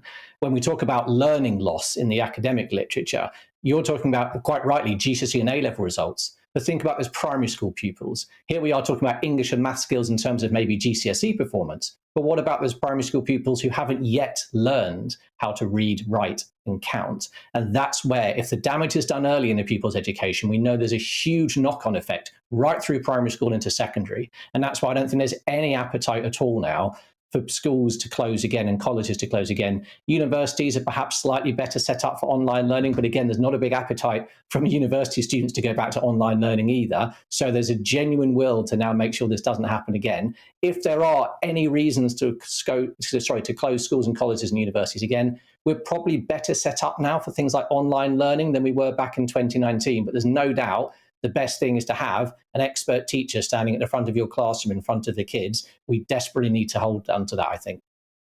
Tom Slater in the studio. Some of us, I know it's spiked, I know My Planet Normal podcast at The Telegraph, we warned about the dangers of lockdown, not just for health, but education too. It was interesting when Nadeem Zahawi was Education Secretary. I think he was the first senior government figure to say it was a mistake to lock down schools. Liz Truss has just said in the last few days it was a mistake to lock down schools. Rishi Sunak's given an interview to The Spectator saying that he tried to stop lockdown. Do you think that schools will ever be locked down again, given the huge damage this did to kids' education? I think if we only learn one lesson from lockdown, surely the schools part of it has to be it. I mean, it seemed like such a crazy suggestion, even at the beginning of this, you know, the least vulnerable group, essentially.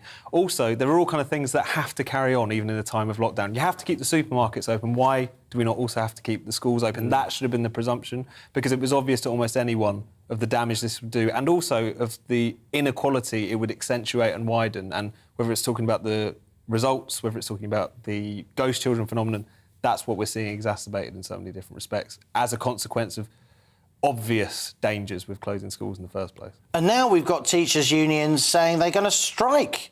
I mean, in Scotland, the teaching unions are talking about a perfect storm of strikes across all 4 nations of the UK in schools, as if kids' education hasn't been disrupted enough. I think the thing with the teaching unions is, if we hadn't had the past 2 years where they kind of utterly destroyed any moral kind of credibility they once have had, they could have had an argument quite straightforwardly, maybe won a bit of public support over teachers' pay. Obviously, I think there's a lot of support for teachers, there's a lot of support for education, but I think the leadership of the teaching unions in particular, because of how they acted over the course of the pandemic, is going to make many people think they haven't necessarily got their children's best interests at heart, in terms of leadership, that is. Tom Richmond, perhaps a contentious question to you. Of course, there is a lot of public support and respect for teachers. Many of us feel that teachers should be paid more, but you're an education industry insider. Do you think these threats of strike action by teachers could come to pass? Well, at the moment, we've already got one of the main unions, the NASUWT, saying they're going to ballot their members in the autumn. I mean, all the coverage you've rightly been giving to this cost of living crisis today with the energy price rises, we know that's going to hit everybody hard.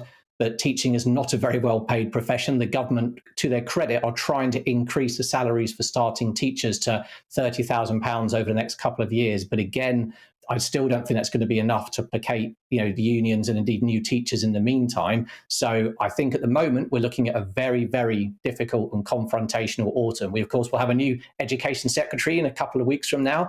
And I think top of their in tray in terms of the school system is probably going to be how do we keep things going? Because I think the teaching unions are absolutely right that they're going to be balloting members. I think they're being very honest about it up front. But I think that's also a pretty realistic threat from their perspective. It strikes me, Tom, the teaching unions are, growling. Civil service unions, obviously health unions, BMA, nurses unions. We can have a wave of public sector strikes this autumn, couldn't we, that will really test the mettle of this new Tory Prime Minister at a time when there's a cost of living crisis and an energy crisis on top of that. It's going to be a really difficult time, but at the same time, I think, you can see that not only in terms of the unions themselves, but just the kind of rank and file members of those unions, they are suffering these economic pressures as much as anyone else. They have witnessed that kind of fall in living standards. They're looking at their own energy bills, and whilst it's another kind of problem piled on top, aside from being teachers, aside from being union members, they are also members of the public struggling with this cost of living crisis. And that's why I think the politics of these strikes is now so different to what it has been in recent years. You're seeing more public support for it because people do feel like they're in the same boat. Indeed.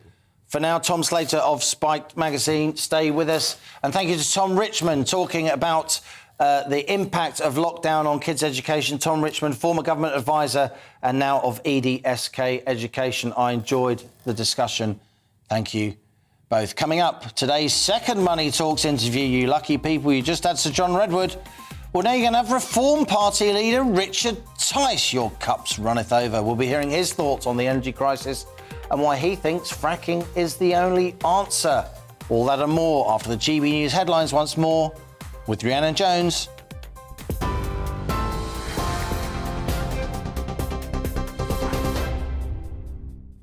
Thank you, Liam. It's 2:33, your top stories from the GB newsroom.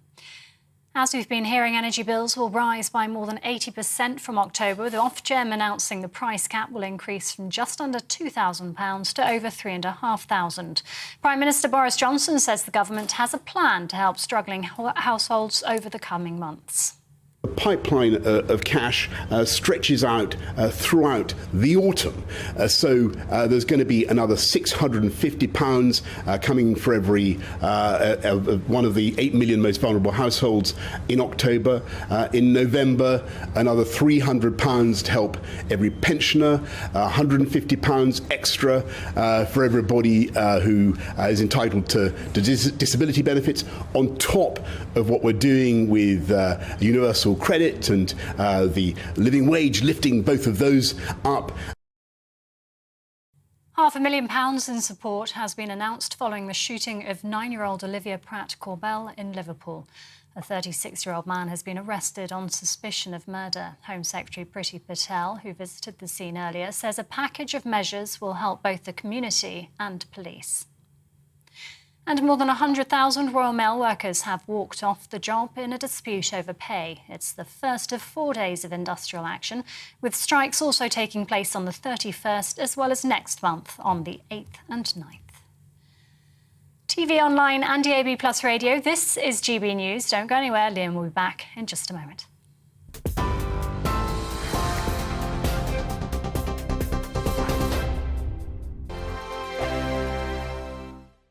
Join my show Farage, 7 p.m. till 8 p.m. Monday through Thursday. And there you will get opinion, analysis, debate, and I'll cover stories that nobody else dares to touch.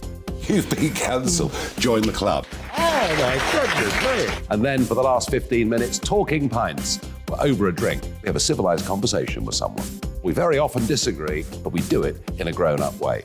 Come and join me on Farage.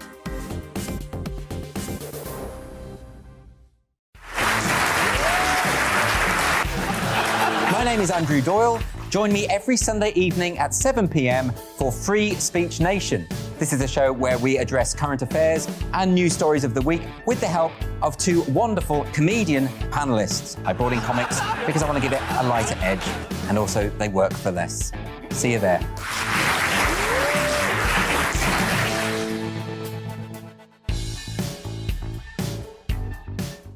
Hi there, it's Stephen and Anne.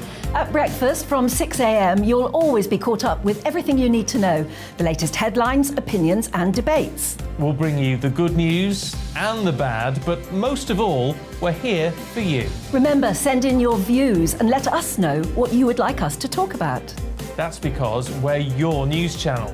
And every morning at 6 a.m, it's breakfast on GB News.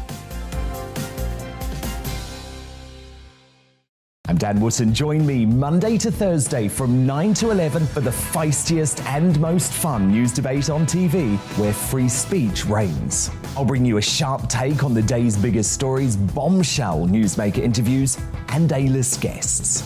And I guarantee you, no spin, no bias, no censorship, and no reason to go to bed. That's Dan Wootton Tonight, Monday to Thursdays from 9 on GB News.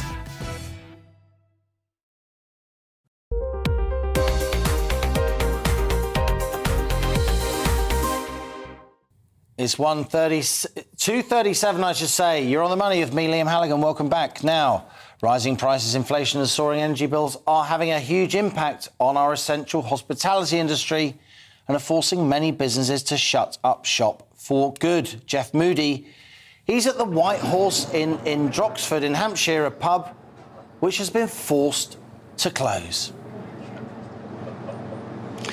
I am indeed, and I've been here for most of the morning, and what has really struck me is the love that people from this area have for this pub and for the food that it serves and for the landlord and the landlady. Shaky, you're the landlord. I've got quite a few of them around the table here. Very briefly, why have you been forced to close? I mean, as we discussed in the morning, that the situation for the rising cost and everything didn't left any choice. But from this platform, I would like to request the government to support the smaller businesses like ours and give us some sort of support quickly. Otherwise, lots of businesses will go out of die instantly with us rising costs. So from this platform, I would like to thank all the customers across Hampshire which have supported over the years. And I'm very grateful to all those people who have really sent us lots of messages across that saying that how sad news it is for the pub industry and the local people who are around us today to support us as well. Yeah, Thank you, everyone. and you're welcome. And people, I don't know why I'm saying you're welcome. I haven't done anything, but people come from all over the south. People come from Bognor, you were telling me, and all sorts of places just to come here. Alex, you're the landlady here. How does it feel to have put in so much hard work over so long for it to come to this?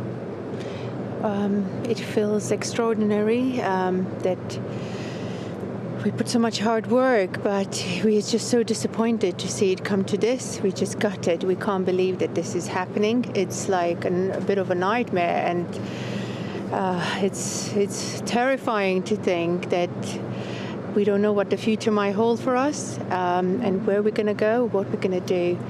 And for our families and kids, I mean, it's not just us, it's chefs as well who have their families, and their families' future is involved in. It's very interesting that a lot of your customers are very upset about this happening, and some of them have joined me now to discuss this. Guys, what do you make of this decision? Oh my goodness me, it's just horrendous. This little pub is a real community hub that has a real buzz, and the food, as you've already, it's just exquisite. And you know, we are so blessed in this village to have, the Baker's Arms, the White Lion in Soberton, the Buck's Head in Mearnstock, the Shuey and the Thomas Lord at Westmeon, but they're all English pubs. you know, and I think the Brits can honestly say they're probably their favourite foreign food is Indian. So aren't we lucky and blessed to have something we can come down the road to with these amazing people who work so hard? This isn't going to be the first pub that closes its doors, is it? This is going to be something that occurs a lot. What do you make of this price cap that's been announced today, a rise of 80% in bills? I think it's absolutely terrifying, absolutely terrifying. We were talking earlier, I think we were going to get to a stage where it's heat or eat. And I think I saw earlier it's like 7 out of 10 pubs are going to be struggling now. We're really scared for this lovely family, and we're really saddened as a village that we're going to be losing them. It's just awful. Like Victoria said, you know, we come here because the food is different, and people come for the amazing food and they stay for the outstanding hospitality. Well, from what I've seen of this morning, I'm pretty convinced that you guys will find somewhere else locally, and that you guys will support it, and you will be a big success in the future. This is not the end of it. But for now, back to you. See, economics is not just about numbers and spreadsheets. It's about real people. It's about real emotion. A community there in Droxford in Hampshire clearly devastated that a much-loved local pub is closing. And just to reiterate, there is no price cap for businesses. So a pub like that will be exposed to 2, 3, 4, 5-fold increases in wholesale energy prices. So we can see the energy price caps affecting a broad range of people today, from business owners to households. We were just in Hampshire, now to the capital, where GB News reporter Alice Porter's been hearing from people across London who, of course, face some of the highest rents and cost of living in the UK anyway. Let's hear from Alice and the people she spoke to. You know, I'm lucky enough that this next price cap rise might not mean we can't buy food, but it's a pattern that means that things become more difficult for us, and maybe if it happens again, we're in trouble. It is hard, and the only solution I've got at the moment is possibly moving in one of my kids, their wife and two of my grandchildren, so I can make ends meet. There's definitely been a massive increase in the supermarkets. I mean, I shop in there, in some even in the budget supermarkets like Lidl's, Aldi. The prices have changed dramatically in the sort of like the last sort of 3 to 6 months. What I'm definitely doing is you spend what's important. What you don't need to do, you don't do it, and try and budget as much as possible. But try not to be so terrified, because it is actually quite demoralizing listening to the news. But what can you do? We have to wait and see. Hopefully things will get better. Alice Porter there talking to GB News viewers and listeners across the capital. Well, it's time now for my second Money Talks interview in this 2-hour On the Money Energy Crisis special. And I'm joined today by Richard Tice, British businessman, former Brexit Party MEP and now leader of the new political party Reform. He's a highly successful property developer. He's also one of the founders of the Leave Means Leave campaign, which was so influential in the run-up to the 2016 Brexit referendum. And Richard Tice, he's got a lot to say about how our government is dealing with this energy crisis, urging Parliament to turn to fracking so Britain can access its shale gas reserves as an alternative to importing foreign gas at skyrocketing prices. So here he is, thoughtful, always opinionated, sometimes controversial, Reform leader Richard Tice, my latest guest on Money Talks.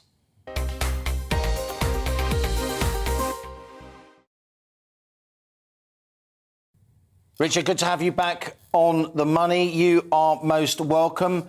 I know you and colleagues at Reform, you've been developing a lot of policy proposals over recent months, not least on taxation, and you've got some specific ideas on energy policy. What say you? Thank you, Liam. Good afternoon. And the story of that pub is just so tragic. You see the impact on families, employees, customers, communities. I know 3 other pubs, Liam, that are in the same position, that are going bust when their electricity tariff, current one, expires. And this, Liam, is totally unnecessary. There is a solution out there. I put it out at a press conference yesterday. The truth is, Liam, that we are in a global energy war where nations are scrabbling for energy in the same way we were scrabbling for PPE. And the UK energy market has failed. It's no longer fit for purpose, Liam. And we're into a situation that it's called force majeure. And in a time of a war-like situation, governments need to take control of the production, of the pricing of production. I hope you can still hear me. And in here with energy, what we're saying is the only solution to this, the crisis is so serious, it's seismic, that the government needs to basically, by law, mandate all energy producers, whether extractors of gas, wind farm generators, power plants, they need to sell to UK retail suppliers at the average price they received back in 2021. And that if they, and this is it's a warlike situation requiring a wartime type response, because that's what governments did in war. They essentially control the pricing of production. And if you do that, then actually you can bring the price cap for domestic people back to about £1,750. And crucially, to pick up this whole sentiment about what happens to businesses, you can impose a cap at businesses, Liam, of about 35 pence per kilowatt hour. Much higher, double what it was for businesses last year, but containable, just about manageable. And if we don't provide protection for small businesses, then hundreds of thousands of jobs are going to go. Our solution is one that is durable, Liam, for what I fear is going to be many years of this, because not only have we got a crisis of price, we've got a crisis of supply, which could go on for 3, 4, 5, 6 years until the government deals with that as well. People naively think this is going to end after the winter and it'll all be fine again. Why would Putin reopen the gas taps when he's enjoying the pain that Western European economies are going through? I think we've got to plan for the worst. Yes, prepare for something better, but plan for the worst. And the worst case scenario is we're into serious energy rationing. The way out of it is the government controls the price until we can increase our domestic supply with shale gas, with nuclear reactors, with more North Sea gas. But to do that quickly, Liam, the government has to impose a national planning regime with local compensation.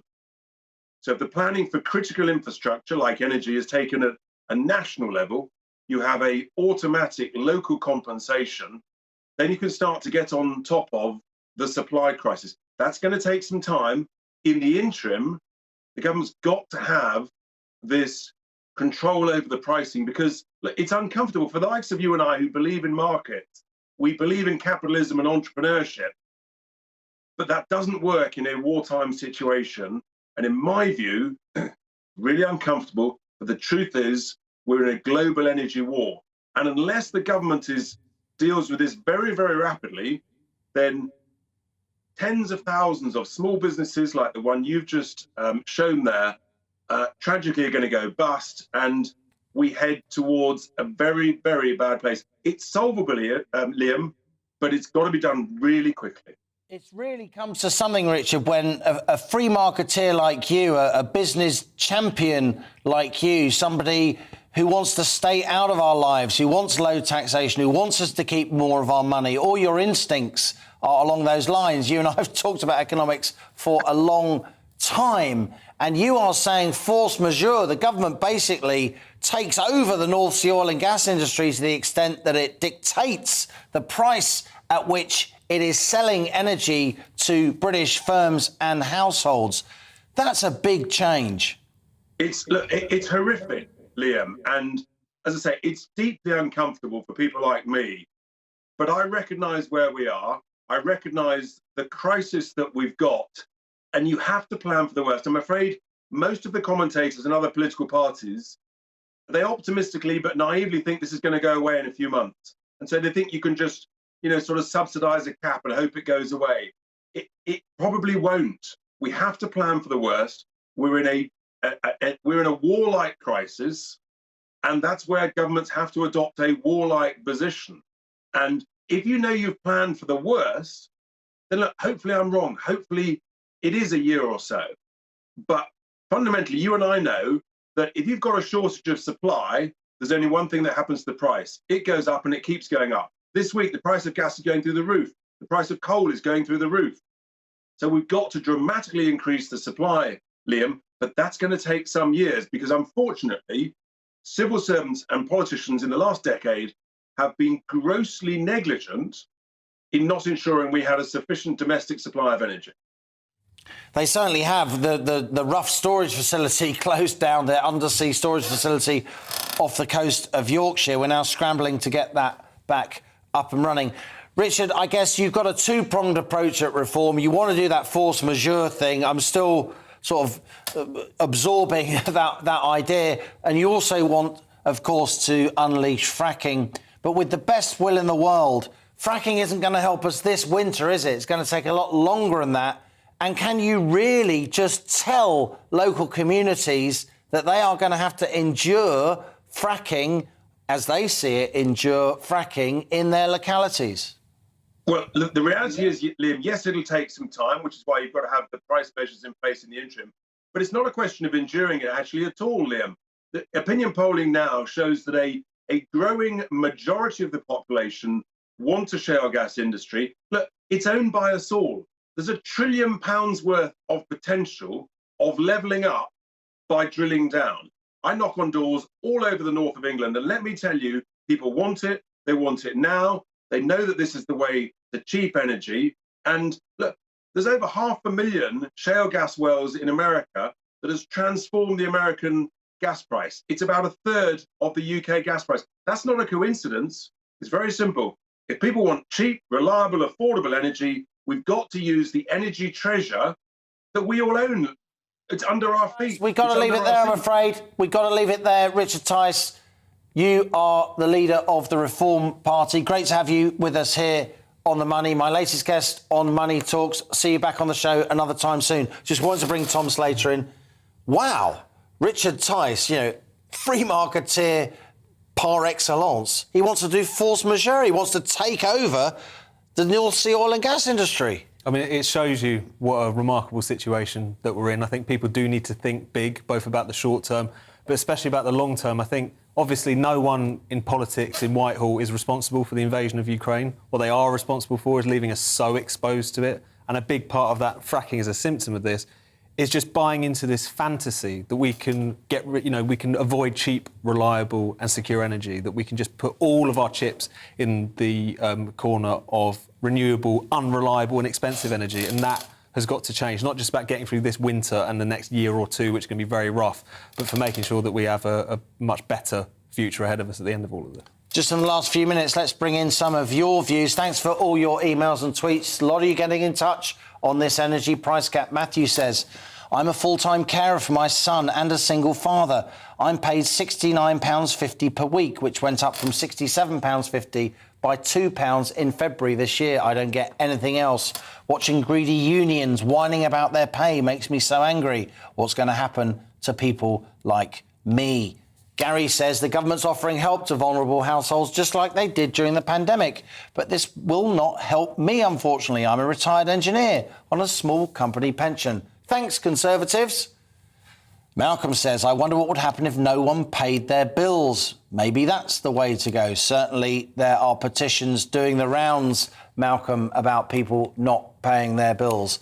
Adrian got in touch to say, please can the electorate have a vote of no confidence in the government? I think that could happen this autumn, Adrian. I really do. They're asleep at the wheel. They could cut tax to nothing and it still wouldn't be enough.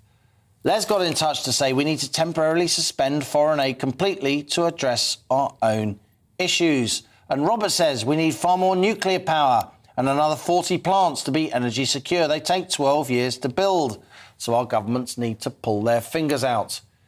Kenny got in touch to say the government's already set out payments for the next 3 months and will no doubt set out more help for more people next month. It's unfair to keep saying they have done nothing. Darryl says, I believe the energy crisis and costs will get worse. Liam's comments on the current leadership contest being selfish and self-indulgent are accurate and true. It really is indicative of political ignorance and selfishness. Thanks to everybody who wrote to us today. Thanks to Tom Slater of Spike Magazine for being with me throughout the show. So that's all we've got time for today. Thanks for sticking with me during these past 2 hours. And On the Money UK Energy Crisis Special. It's been a roller coaster, but join me on Monday at 1 p.m. where I'll be back. This is GB News. I'm Liam Halligan, and that was On the Money. Hello, I'm Alex Deakin with your latest weather update. A bank holiday weekend for much of the UK, and most places are going to have a dry 3 days with sunny spells as well. Feeling quite pleasant in the sunny spells as well, certainly on Saturday and Sunday. There's high pressure nearby and it will be building in for the weekend, but for the time being we do have this old weather front that's providing quite a few showers out there through this evening over parts of Wales and southern Scotland, 1 or 2 heavy ones over southwest Scotland, tending to ease off as we go through the evening and overnight. Most of us will have a dry night with clear spells. Could just turn a little misty once more across East Anglia in the southeast, 1 or 2 fog patches here. Still quite warm here, but elsewhere a reasonably comfortable night, and certainly across the northwest, temperatures well down into single figures in rural areas. So a coolish start here, but generally a sunny start. Most places having a fine, bright day on Saturday. Not everywhere dry. There will still be 1 or 2 showers scattered across northern England, 1 or 2 for the Midlands, maybe 1 or 2 in the south as well. But as I said, most places won't see those showers stay dry. A little warmer as well, temperatures in the south in the mid-20s, further north, high teens or low 20s. Thickening cloud in the northwest will bring a bit of patchy rain to northern parts of Northern Ireland and western Scotland during Saturday evening, but elsewhere, any showers disappearing for most dry and clear nights, and again, reasonably comfortable, although temperatures will start off in the teens as we head into Sunday. Again, Sunday, for the vast majority, dry and bright with sunny spells. Early cloud across the northwest. That should tend to drift away as we go through the day. Perhaps a bit more cloud across northeastern parts of England. Again, 1 or 2 isolated showers come the afternoon, but for the vast majority, dry and a little warmer. Temperatures more widely over 20 Celsius, mid-20s quite widely across the south. The breeze just picking up a little bit along the south coast. That will be a feature of Monday's weather. Quite a strong wind along the south coast, a little cooler in the east, but more sunny spells.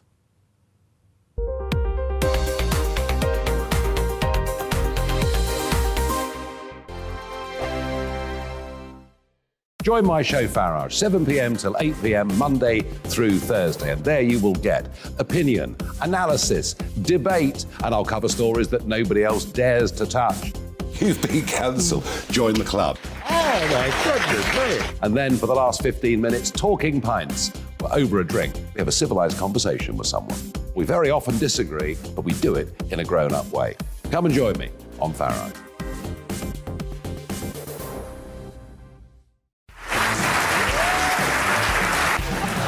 My name is Andrew Doyle. Join me every Sunday evening at 7 p.m. for Free Speech Nation.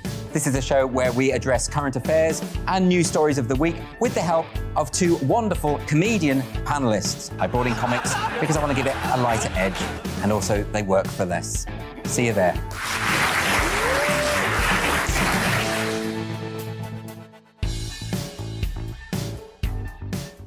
Hi there, it's Stephen and Anne. At breakfast from 6 a.m, you'll always be caught up with everything you need to know, the latest headlines, opinions and debates. We'll bring you the good news and the bad, but most of all,